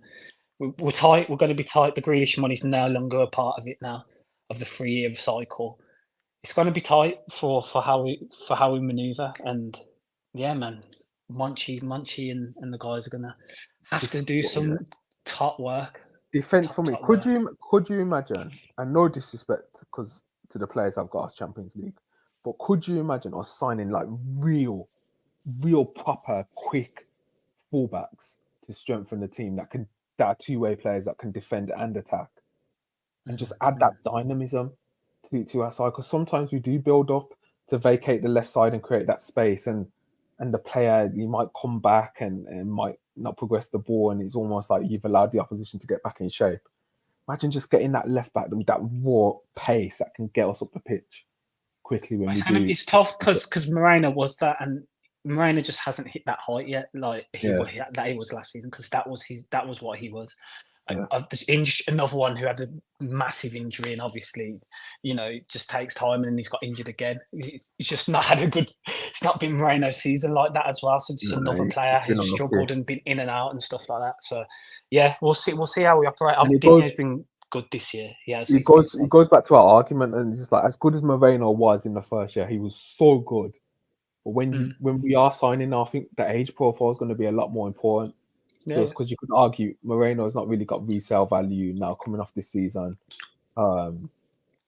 Obviously his wages are okay, but in the back of your head, you're almost just like, well, Moreno's going to have to be moved on maybe in the next 1 to 2 years. Like, do you know what I mean? Like, whereas when you buy young and you buy pace, and there's always still that ability for them to regain it and then be sold on later on for whatever. So, I'm gonna, we'll do this another video because we're gonna move on. Cause I wanted to talk about the Man City guy and how we're feeling, stuff like that. I'll just go through the comments quickly. Well, just before that, so I'm gonna say about the Liverpool game. I just wanted to say something before we can say, but go on to the comments. Oh yeah, Gary says Bailey got a tune apparently called Ballers. Oh yeah, Gary knows, man. If anyone check out Gary knows about check out that tune, Ballers, man. But yeah, Gary knows, man. Gary's on it. Bro, I love how he's like coming to like now, like we've been listening to it from like 2020. That tune's been out for like years, yeah. Yes, bro, like. Will free transfers help FFP? Well, depends the significant of the wages. I think obviously you're paying for someone with no fee, that's going to help. But I think agents' fees and stuff will come into play, don't they? And sometimes a player will get a payment as well. So it helps. It helps for sure if we're not giving a massive fee to a club, but wages on top of that, they'll get paid more because we're signing them on a free transfer. But I don't think that will. The answer is yes. I think it will a bit, because it won't amount to what we'd have to pay for a transfer fee and plus the players' wages. But yeah, we'll see if we do operate. Obviously, I've seen Hermoso rumours. I've seen Tosin Adebayo, obviously Newcastle and other clubs as well. A few other players, free transfer rumours as well. So yeah, we'll see. We already signed fullbacks in January. I agree, but I don't think those fullbacks are starting to come straight into the first team. That's my opinion. I don't think they were. Yeah, they're young, man. Like I'd argue both of them need a loan, to be honest. Well, one's on loan, and there's hardly played in the Championship, so it's I don't know. It's tough. I just don't think those are the players that will come straight into the side. Costa, we'll see, because obviously, he could potentially, but yeah, we'll see. Agree, Rachel. Priority CDM facts. It is for sure, especially with Bubba out until for a few months. If we don't do anything else, we need to get a CDM. It's really tight, and I hear it. Yeah, we spoke about this earlier, Gary. You might have missed the RB 10 goals, 9 assists, not bad really in first season, just consistency is needed. We said we think DRB will explode, and he's got decent numbers this year. The Corway's always impressed me at Everton. He says it can't be a money thing with Jack. Why? Why don't you think it can't be a money thing? Yeah, Rod says we can't afford Jack's wages. That's how I feel it is. Have City paid the 100 million yet? I think so. Poor Nico Williams apparently tested in coming to Villa plus Hermosa. Williams, I think his wage demands are ridiculous. As a quality player. I think a number of clubs have been put up. I think what did you want? 300 grand a week? Something mad. Well, he's on what people don't realize. He's on 250 at Bilbao, yeah. Because Bilbao, they never sign anyone for money in it, so they got all this money they can just give their players to reward loyalty. So he's already on 200 now. He's quite stacked up already, man. Like he's healthy, so yeah. Nico Williams. That feels like a one where, because it didn't happen last season, like it's just never gonna happen. Like, it's just not gonna happen. Yeah. Last season, I think it was Nico Williams or Moussa Diaby, and it ended up being Moussa Diaby. I'd love Nico, but I don't think it's going to happen. Gary says Grealish over Williams any day. Rod, good question, Gary. Regarding might be an FFP ace up the sleeve. Rachel said they paid us in full regarding Grealish. Manchester United fan is still watching us, so big yourself up. Gary says, need young guys. You look at our injuries, most are 28, 29 years old. And that's the thing, yeah, we said we've moved into, looks like we've moved in to that direction, especially with January. For sure we did. And even the summer, Diaby was young. Tillemans on the free. Tillemans is still young, even though he's been playing football for about 10 years. He's still mad young. Pau Torres isn't that old either, so yeah. He is mad young. How the guy's still 26? Is it 26, 27? It's not. Don't make no sense. He's had a full career already, man. Like. Already, bro. Yeah. Right, says the away fans at Liverpool were amazing. Yeah, the fans were amazing against. Yeah, it was unbelievable atmosphere. When that third went in, the roar. I've not heard anything like that before. It was mad. It was so mad. No, Villa. Oh, Villa. Yeah, the roar was crazy, man. It just felt like, yeah, we'd done it. Getting that additional point just felt like, yeah, we've done it. And we need to talk about a game on Tuesday, but yeah, I'll get through these comments though. Rod says, I'm reasonably excited about Morgan Rogers. What amazing signing he has been. 100% agree. Rachel says, we have to see them at pre-season, see where they are. Facts, 100%. And Gary says Jack would take pay cut to come back to Villa. I don't know. I don't know. I don't think he would. I'm just being like, I don't understand why a player would take a pay cut. I just don't like, that they do have a life to live. We say this about footballers, they're on astronomical money in comparison to a lot of people, the majority of people, which is fair, but at the end of the day, football's a short career, and footballers will try and make as much money as they can, which they have every right to do as well. So I don't know. I know he loves feeling that, but I just don't see that happening. I don't know your thoughts on that. I think City, man. I think he still wants to play for City. I think it will be more Man City's decision getting rid of Jack than the vice versa of him wanting to leave. Yeah, fact. So yeah, Tuesday night it comes around, so we get the point. 5 points clear. No, sorry, I wanted to speak just 1 sec about the Liverpool game. Go. Yeah. John Duran, Diaby goes through 1v1 in it. And I think we've said before it was okay that he shot because it was a good angle. If John Duran got a hat-trick in 10 minutes to get Champions League for Aston Villa in front of the whole end, how pissed off do you think Ollie Watkins would have been? Seeing Duran do that on the pitch, I think he would have been fuming, bro.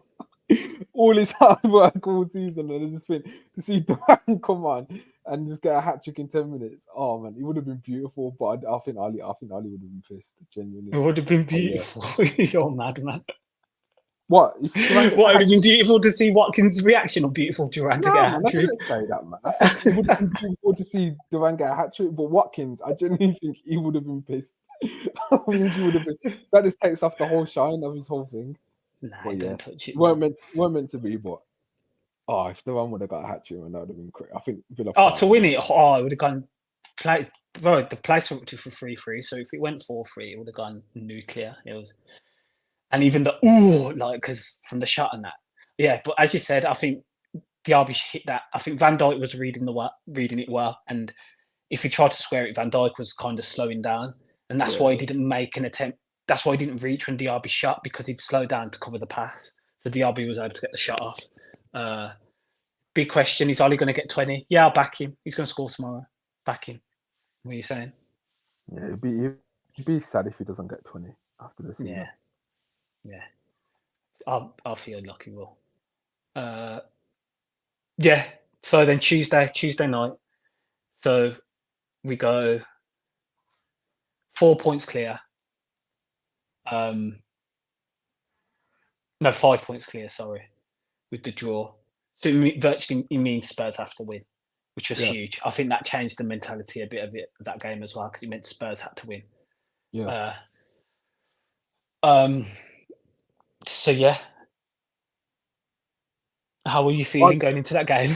Because I was feeling mad nervous. I'll be honest. When the game started, I genuinely thought, "Oh my god, it's going to be one of them nights." Bro, Because Spurs were bopping City. Rodri was passing. I haven't seen Rodri replay like that in a long time. He was kicking the ball out of play.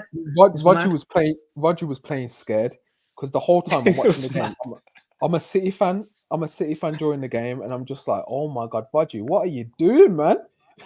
What are you doing, bro? You don't normally make them cut type passes." And City were getting in behind a couple times, and they weren't making the chances. And Cole Walker kept messing up, and I thought, "Oh my gosh, man, they're not gonna lose, are they?" Like, it felt like the Villa was on top of. Do you know what I mean? Like the whole Villa expectation as well was on top of City. Man, it was weighing them down a bit. But yeah, that first half, I thought, Spurs are unlucky not to be winning. They were the better side.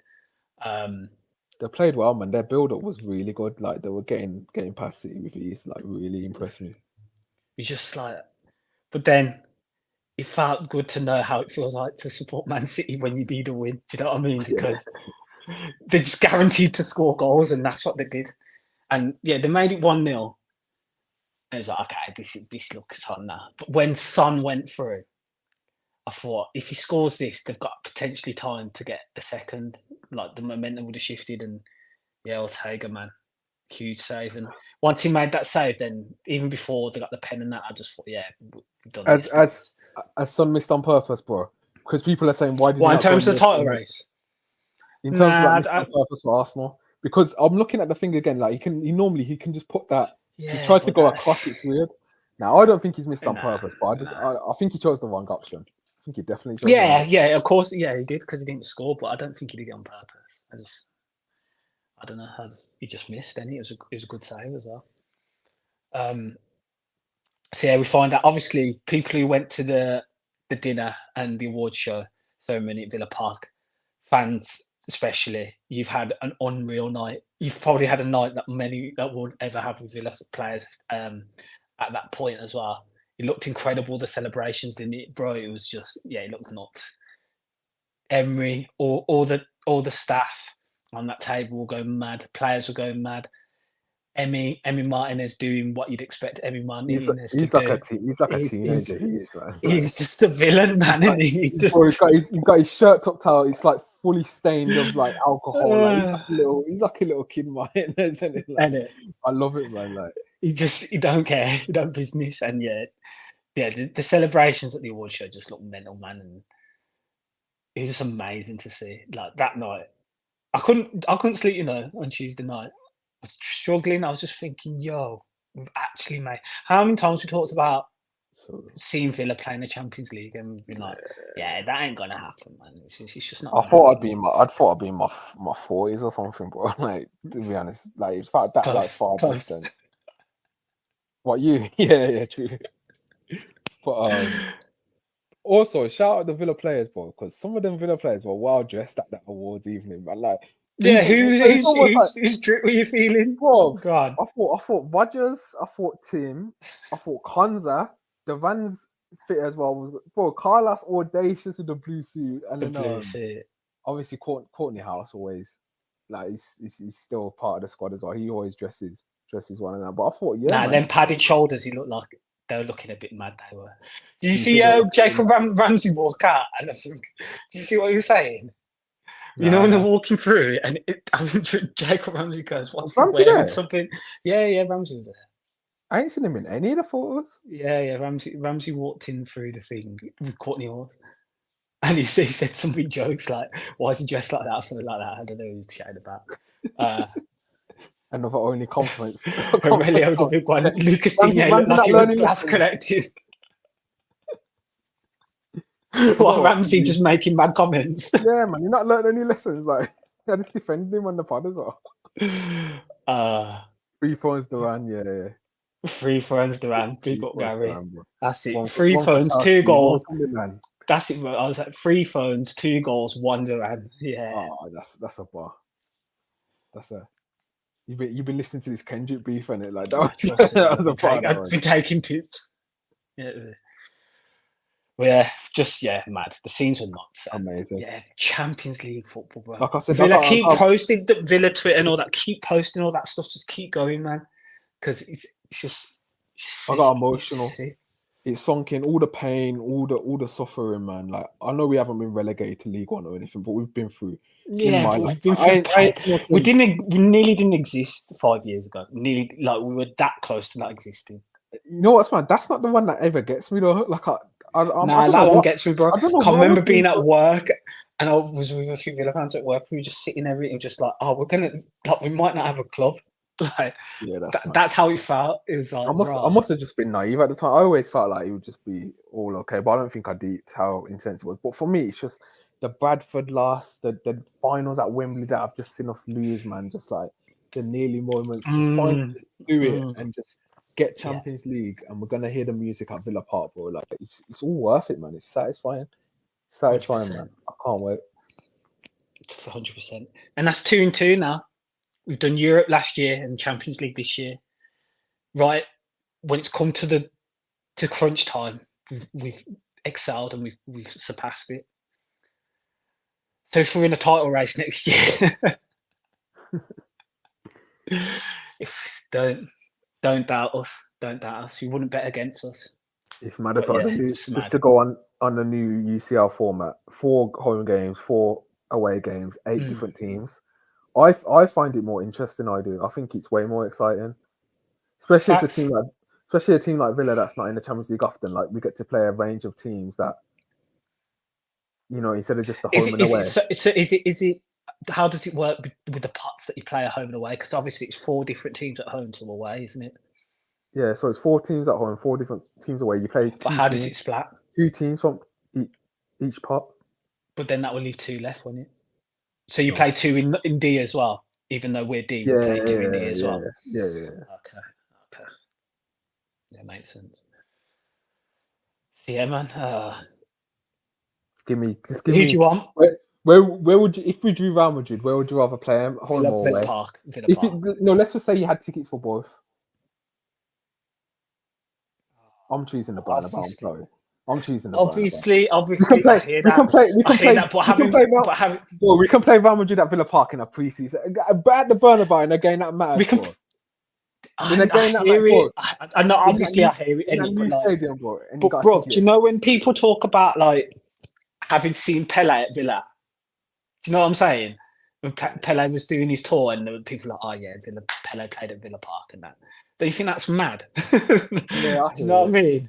I just think the idea of Villa being at the Bernabeu, and let's just say you had a ticket, I just think that's so much rarer, and it's such a more like intimate experience, and like you're just there, and you're just like, oh my god. Nah, of course. You hear their traditions before the game. Like I know Villa's traditions. I know how a game at Villa Park operates, but going to the Bernabeu and hearing the Champions League football. You know what I'm hello, Madrid. And you're hearing that and you see Villa's badge on there, that new what was that? Was that Spanish? That new screen, yeah, but I'm with like Bellingham, man. But that new screen that they've got with the Villa badge, I just think obviously the Bernabeu has been, you know, it's been improved and got the new cover on the stadium, so it's just a different experience anyway. Even people have been recently, or you know, the last 10, 20, 30, whatever years. It's a different ground now. Let's just go through four Yeah, teams. another one. Aurelio, thanks. He Yeah, goes, facts. Johan Cruyff's Barca as well. Yeah, that's what I'm saying, man. Like, All right, but names like that to play at if you're Villa. choosing the foregrounds, obviously don't forget about the pots or whatever. If you're choosing foregrounds, you can see Villa play out in the Champions League next year. San Siro for me. San Siro. We like, because San Siro. How long San Siro got left now? I think it's like a year, isn't it? So if we play in the last Champions League at the San Siro, that's huge, isn't it? So yeah, San Siro. San Siro. We've got Dortmund pre-season, which is a bit mad because we're playing them as our Champions League. They're kind of like done. Yeah, I'd have the Allianz over Dortmund, I think. Yeah. I'd rather see us play at Bayern. Rod said Allianz. Deontay said Atletico at Villa Park. Simeone going crazy on the touchline. Yeah, that would be mad. That would be mad. That would be nuts. That's happened before, isn't it? So there's some we played Atletico, before. So Gary. What's Gary saying? I said run it back. Oh, Gary's come late to this because we said this earlier. We can't. It's just not looking like we can get them now. They're going to get there, but Gary wants the revenge. I think you watched the whole podcast series. He's trolling on. Nah, Gary's come late, man. Gary always comes through. The four-way teams for me: Bernabeu, go see Real Madrid, Bayern Munich. A weird one, but Benfica Stadium. I've always wanted to see Villa play at Benfica Stadium. I think that would be sick. Stadium of Light. Yeah, is that what it's like? The Estadio de Luz. Yeah. Obviously, that's in Portuguese. And then the new camp, bro, because it's going to be renovated in November. Yeah. So if we play Barcelona after November, we play at their brand new camp. So yeah, that'll be sick. Yeah. Can we draw English teams in the group? I need to look. What about Celtic will be mad. Hampden, is it? Yeah, Celtic Park. That would be mad. Crazy. That would be nuts. Oh, yeah. I was even seeing looking at Monaco and that. You know the Monaco ground and that. Like how iconic is that ground? Monaco grounds like that. Monaco back in it, aren't they? I got a feeling. I don't know why. I've got a feeling we're gonna get Stuttgart in one of the groups. Mm-hmm. In that group. Oh yeah, you can draw English teams as well. If the draw doesn't work out, so when they draw it, obviously, if it gets to a point where you can't avoid playing an English team, you can play an English team. Yeah, makes sense. Lau playing City away. Oh yeah, that's happening. We're getting Grealish and City away. And we're getting Bellingham at Villa Park, bro. Like you can't escape that. Gary's on it. Sorry, I'm the a good cup tie with the Birmingham City in League Cup and Real Madrid in the Champions League. He wants the Blues. He wants them Blues. We're 100% getting Blues in the cup, by the way. It's got to come soon, and it's been far too long. Yeah, when's the last time? FA Cup? No. Rudiger Stead? No, it would have been. No, that was League Cup. League Cup one. No, that's the last time we played him in the cup. In the League Cup, yeah. Or in a cup. Yeah. 2016. 2016, yeah. The answer saying Fenerbahce away. Mad that could have been this year. That was literally the other option for Olympiacos. I got happy that we got Olympiacos and look at mad football. Yeah, we can hear on Fiorentina in the final. Yeah, who do you think wins that Olympiacos Fiorentina? I always back the team that went to the final the year before because you just that's experience, isn't it? Yeah. But then it's in Greece. You know what I mean? Finals in Greece. Even though it's not. They're rivals in it. It's AEK's ground. Yeah, I don't know how. I know Olympiacos. Their relationship. Their main rivals are Panathinaikos. That's the one. Yeah, but I'm sure it's not too friendly with AEK. So yeah. Rod's going. I for one am looking forward to visiting Blues' 60,000 seater. Like that's happening. And Gary's going not bothered. Deontay goes, Fiorentina need to win more based on their league positioning for Europa League qualification. But yeah, bro, Champions League, we can talk on about that and dream on about that because it's just mad. It's just mad. And Unai Emery, what a manager. He's transformed this club. He's absolutely transformed this club. And yeah, Champions League football, it's nuts. It's actually nuts. It's mad.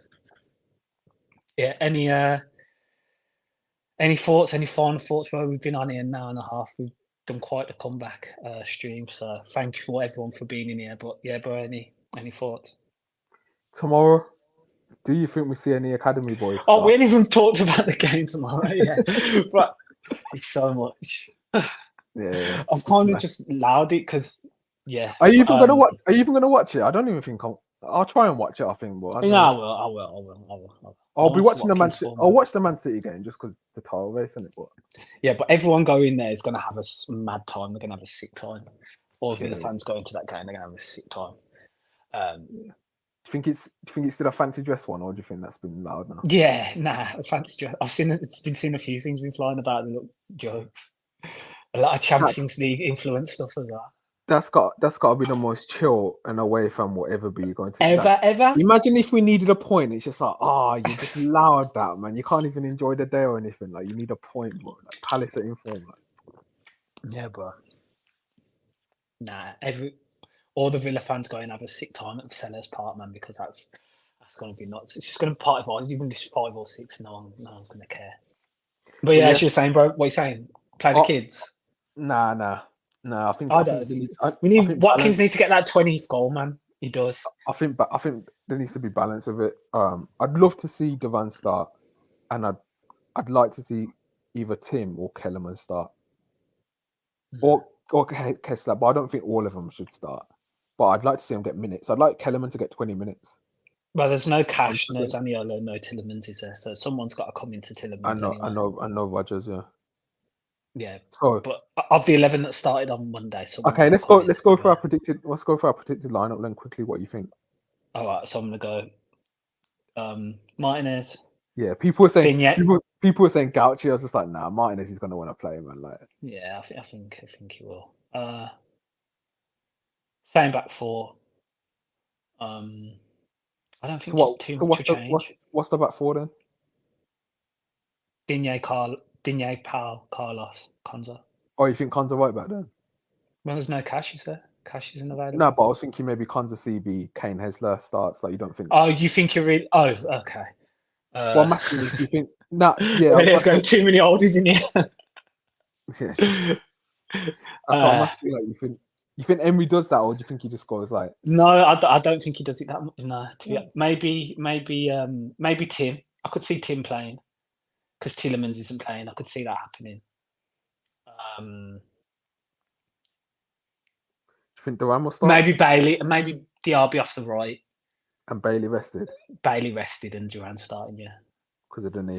So we'll go McGinn, Dougie, Tim, Diaby, Watkins, Duran. I could see that. I could see that too. Kellerman off the bench because I think he deserves some minutes. Yeah, we got Finley Monroe as well, man. Yeah, that's a shout out. We need to. You're right, bro. Those kids that came on against Olympiacos away did themselves proud, man. Kessler, Amari Kellerman, and Monroe did. Especially Monroe, he was getting stuck in, and he was playing when he came on for Digne. He was turning up, man. So yeah, big up. Declan Rice's cousin. Is it? Yeah. Declan Rice's cousin. I see. Yeah, really put a shift in that game when they did come on. But yeah, bro, I don't know. What's your thoughts? How are you feeling for the game, or just in general? Lineups. Yeah. What you said, probably. I think Watkins, Duran. Depends on Bailey's knee. After them, Dotti, Olympiacos players targeted his knee. That's one thing I'll say as well about that game. I was actually disappointed that no Villa players were leaving one in on them. Like, they targeted Bailey's knee and they got away with it. Like, none of our players seemed angry. I don't know if they saw that it was on purpose. To me, it looked like it was on purpose. I don't think they had the energy, bro. Can't lie. Couldn't be bothered, man. That's what I'm saying. They were drained. They were just drained. Yeah. So Okay. Gary said he has to get man of the year. I think so. Yeah. Yeah. What about De Zerbi? Is he off to Juventus? This is mad. Bro, someone said this today. They said, my heart would sink if I saw Aston Villa releasing Unai Emery leaving the club like they did today with Brighton did with De Zerbi. Yeah, Have it's you not ever seen anything like that? Like, just like the club tweeting, not even no rumour, no Ornstein, no Fabrizio, no papers, just the club saying he's leaving, just like That's that. what I think they just must have had an argument in house before anyone could release it, and it's just like, yeah, this is over. That's what it seems. It seems like Tony Bloom's just told Brighton like it's over, like tweet it. Do you Like, think he's like agreed terms somewhere else and they've just dropped it? nah, because I don't think Brighton would be that vexed with that kind of thing. I think he's had an agreement on from what I'm hearing, like the people on like Talksport and other journalists are saying he doesn't agree with how Brighton sign players. Like he'd like to have more say in it. And obviously Brighton are never going to do that because they've been working like that for years now. It doesn't matter about the manager. So I think they're just falling out. And I think De Zerbi must have said something to Tony Bloom. That's got him the sack. But they've done it in an amicable way, if that makes sense.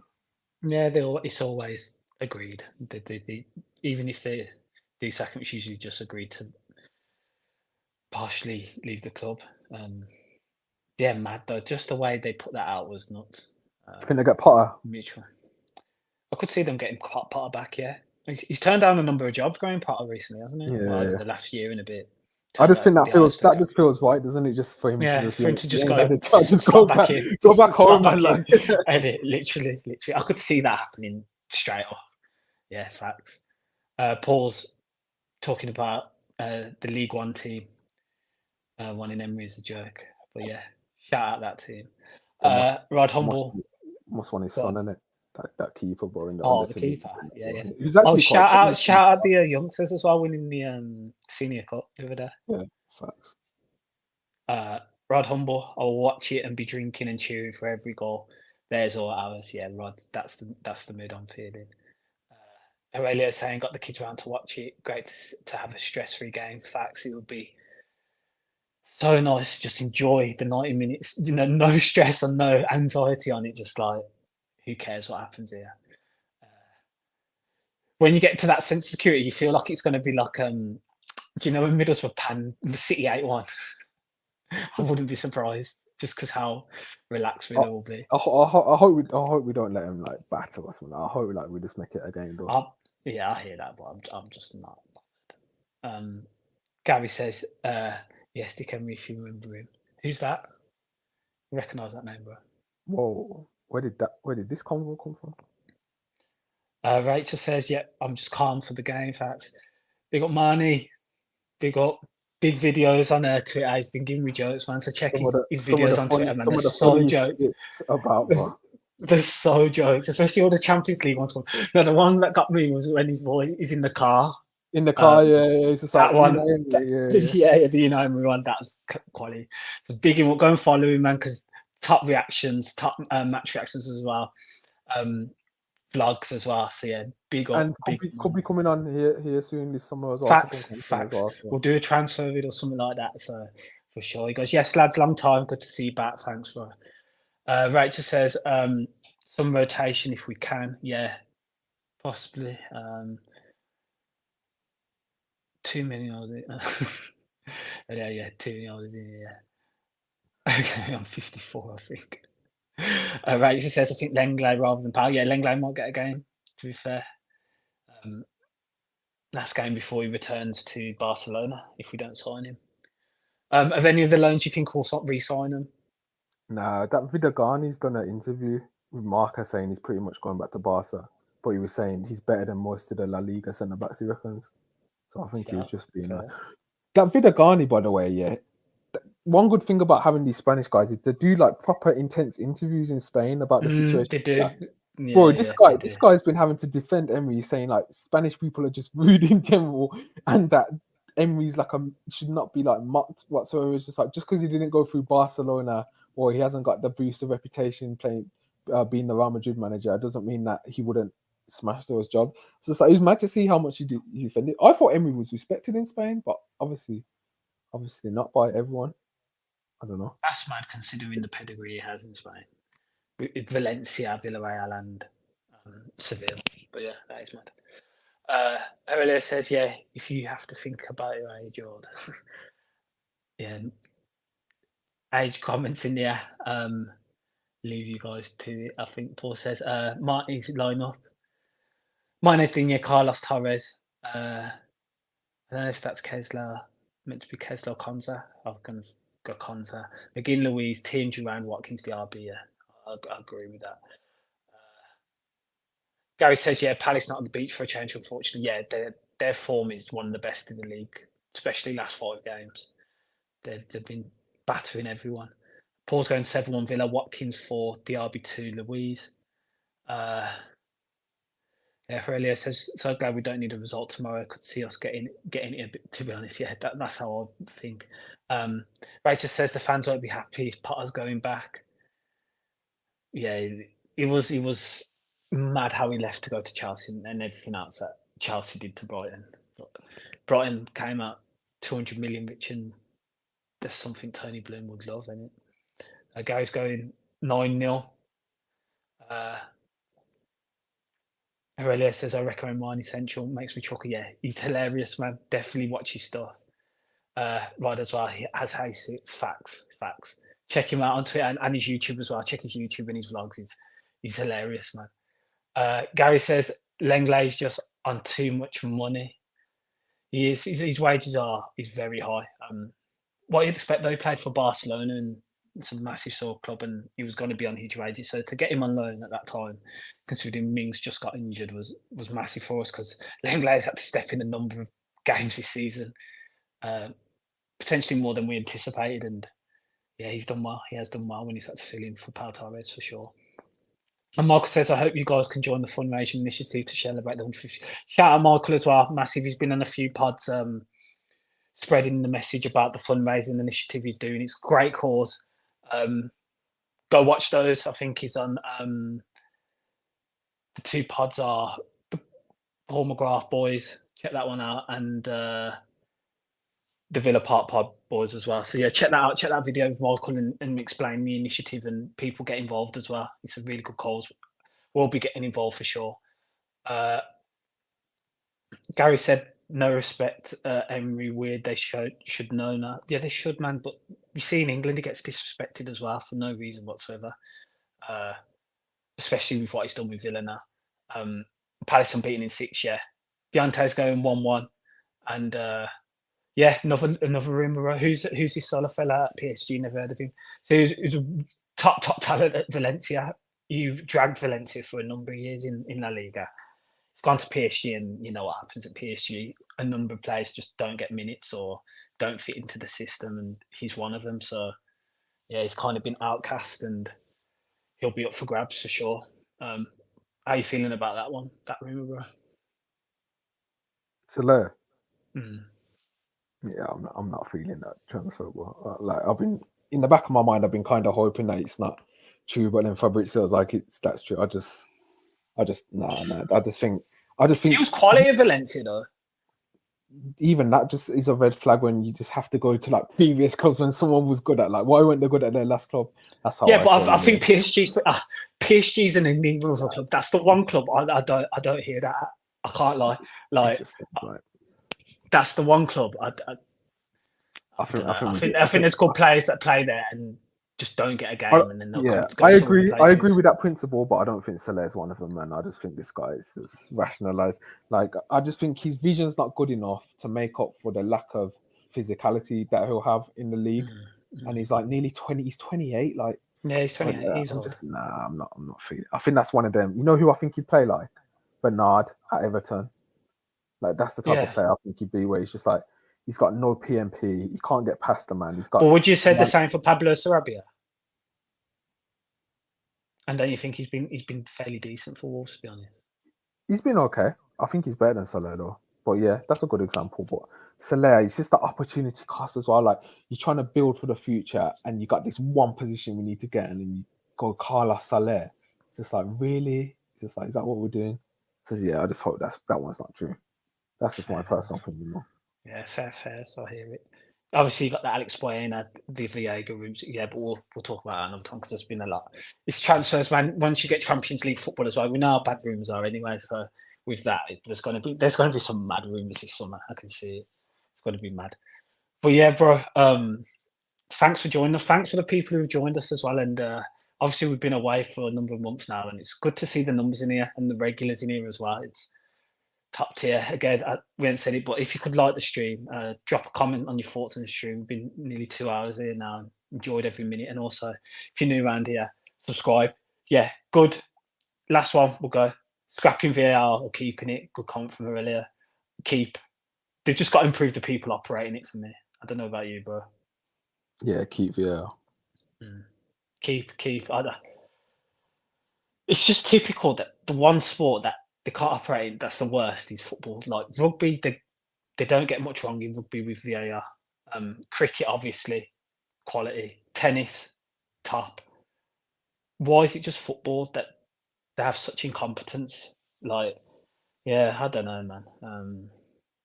I'm a keeper. I just think we forget. It's difficult, obviously, at times at the stadium. It can be shit at times when you're just waiting there for minutes and minutes and not knowing what's going on. Of course, but I just think there'd be more mistakes and there'd be more controversy. I think we're forgetting how many mistakes were made before VAR was in play. But yeah, I'm keep, and yeah, any additional justification, bro? I just think you can't go back. Like the amount of times, as soon as we go back, you'll be like, "We got the technology, use it." Like, it's going to start all of that again. So I just don't see how you can go back. I think it needs to be improved. It's not perfect, but I don't think you go back to just fully scrapping it. No. Yeah, fair. Yeah, Gary's made a good point. Football, it has to be quick. Unfortunately, I hear that. I do hear that as well. Like the pace of the game is not matched in those. Well, rugby potentially, but yeah, the pace of the games aren't matched to what football is. So yeah, I do hear that as well. Yeah, it's an interesting topic. That is. I don't think it will get voted for anyway. I don't think it will happen. I think that didn't a report come out that the consensus is that not many clubs are going to vote against it anyway. So yeah, interesting. But yeah, thanks everyone for joining, man. Great show. Love the comments and yeah, up the Villa. We can relax tomorrow. Hopefully we win. It'd be nice to get over 70 points. That'd be a fantastic achievement as well. Hopefully Ollie gets his 20th goal. And yeah, man. Summer, Euros. See what happens down Villa as well. Pre-season America, pre-season, Dortmund. Huge. So yeah. Can't wait. Thanks all, bro. Cheers for joining and up the Villa.